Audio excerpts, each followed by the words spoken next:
Perjanjian Giyanti 1755 dan terbelahnya Jawa. Perjanjian Giyanti merupakan suatu peristiwa besar di masa silam. Situs sejarah ini hadir sebagai perekat ingatan kolektif masyarakat dengan peristiwa tersebut. Perjanjian ini lahir sebagai sebuah kesepakatan segitiga politik antara Pakubuwana III, Pangeran Mangkubumi, dan Perserikatan Perusahaan Dagang India Belanda atau VOC. Perjanjian ini ditandatangani pada 13 Februari 1755. Nama Giyanti sendiri diambil dari lokasi penandatanganan perjanjian, yakni di Desa Janti. Dalam pelafalan Belanda, ia disebut sebagai Iyanti dan secara tertulis ia terbaca sebagai Giyanti. Tempat tersebut sekarang dikenal sebagai Dukuh Kerteng, Jatiharjo, Karanganyar, Jawa Tengah. Di masa silam, perjanjian Giyanti ini dibuat dalam rangka meredam api konflik yang telah terjadi berlarut-larut. Pasca perpindahan Keraton Kartasura ke Surakarta, api dari peristiwa Geger Pecingan ternyata belum mereda. Ketika itu, Mangkubumi yang membantu Pakubuwana II dalam meredakan api konflik mendapatkan hadiah berupa sebidang tanah dari Pakubuwana II. Namun luas tanah yang diberikan rupanya menimbulkan kecemburuan. Salah seorang pangeran lalu mengeluhkan ketidakadilan terkait hadiah tersebut kepada Gubernur Jenderal Baron van Imhoff. Sang Gubernur Batavia pun lantas mengeluarkan keputusan yang membuat tanah tidak jadi dimiliki oleh Mangkubumi. Surat pernyataan itu disampaikan oleh Pakubuwana III kepada Gubernur Jenderal VOC Jacob Moser. Kesepakatan ini mendorong terjadinya sebuah perjanjian besar yang ditandatangani di Desa Giyanti beberapa kilometer di sebelah timur Surakarta. Penandatanganan perjanjian Giyanti ini menjadi pangkal dari terbelahnya tanah Jawa menjadi dua bagian atau yang dikenal dengan istilah Palihan Nagari.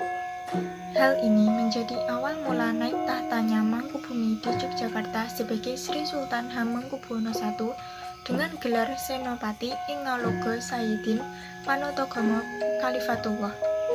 Sejak ditandatangani perjanjian tersebut pada 13 Februari 1755, lalu 2 hari kemudian pada tanggal 15 Februari 1755 ada pertemuan untuk meneruskan pembagian aspek atau atribut-atribut keraton, yaitu keris yang jadi pusaka raja itu diserahkan pada Sultan Hamengkubuwono I. Sementara itu, pasca perjanjian Giyanti, Raden Mas Said atau Pangeran Sambirnyawa yang dahulu membantu Mangkubumi masih terus melakukan pemberontakan. Seperti halnya Mangkubumi, Pangeran Sambirnyawa yang juga putra Mangkubuwana turut menuntut hak sebagai penguasa wilayah. Dalam gerakannya pada Oktober 1755, Pangeran Sambirnyawa berhasil mengalahkan suatu kelompok pasukan VOC. Kemudian pada Februari 1756, dia juga hampir membakar keraton yang baru didirikan di Yogyakarta. Setelah perang bertahun-tahun, VOC akhirnya menyudahi dengan perjanjian Salatiga pada 1757. Perjanjian ini membuat tanah Jawa kembali terbagi. Pada perjanjian ini disepakati bahwa Pangeran Sambirnyawa mendapat sebagian dari wilayah Kesunanan Surakarta.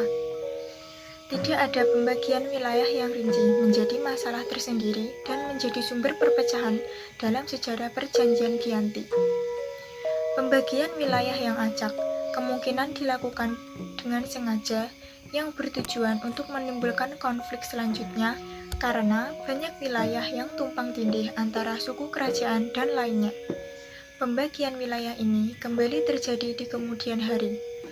Di tahun 1813, pada masa pemerintahan Gubernur Jenderal Thomas Stamford Raffles, Kesultanan Yogyakarta juga terbagi menjadi Pakualaman. Pada masa Republik Indonesia, Kasunanan Surakarta dan Kadipaten Mangkunagara menjadi situs cagar budaya sementara Kesultanan Yogyakarta termasuk Pakualaman ditahbiskan menjadi daerah istimewa Yogyakarta.